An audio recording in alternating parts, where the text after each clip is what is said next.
Allez les amis, petit tuto pour bien réussir l'hyperlent du permis de conduire. Première position, on l'a dit, là, le placement de la moto. Vous savez que préalablement au lent, ce jour-là, il faudra faire ce qu'on appelle la poussette, c'est-à-dire déplacer la moto sans l'aide du moteur.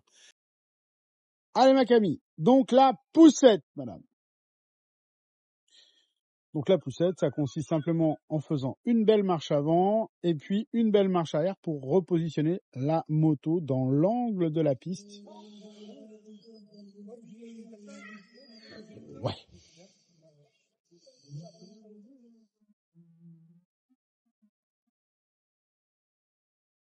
Donc, votre position pour démarrer l'hyperlent, c'est pas Bibi qui aura passé la moto, c'est vous qui l'aurez ramené en marche arrière. Donc, premier tuto, 1, j'essaye de bien positionner, comme tu l'as fait Loulou, la moto le long de la ligne. Et si possible, l'aplomb de la roue arrière, proche de la ligne blanche derrière. Ça, c'est parfait. On l'a dit juste avant, on a dit 1 mètre avant, hein, la trajectoire optimum, c'est 1 mètre avant la porte piquet. Donc, on a dit qu'on regardait, nous, on a le petit piquet blanc qui est là. Hein. On a dit qu'on plaçait son regard là pour être grosso modo, là, je suis dans l'axe avec le piquet dans le dos, ici, ok. Premier temps, je relâche l'embrayage. Je passe ma porte-cône en relâchant un peu l'embrayage.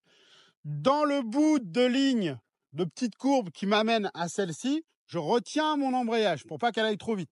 Quand je passe ma porte-cône, là, enfin porte-piquet, je relâche un tout petit peu d'embrayage et dès que je passe la porte-piquet, que ma moto est plus ou moins droite, je viens redébrayer à fond. D'accord? Je tire ma commande à fond. OK?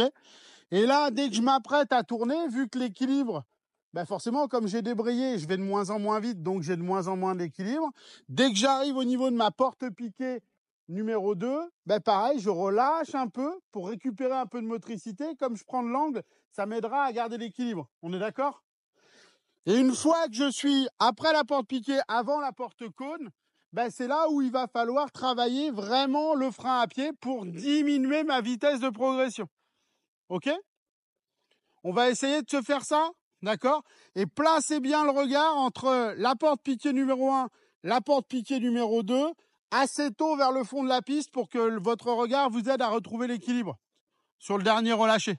OK? Et pensez bien dans les petites erreurs qu'on voit, c'est qu'au moment où on passe ici pour aller vers l'évitement, hein, la porte-cône, on a tendance des fois à relâcher un peu sec et ça peut caler. Donc, n'hésitez pas, une fois que vous passez la roue arrière, là, donc vous êtes à peu près ici, hein, 2 mètres après la porte, à bien accompagner avec un peu de gaz pour repartir en ligne droite. OK? Allez, c'est bien les amis.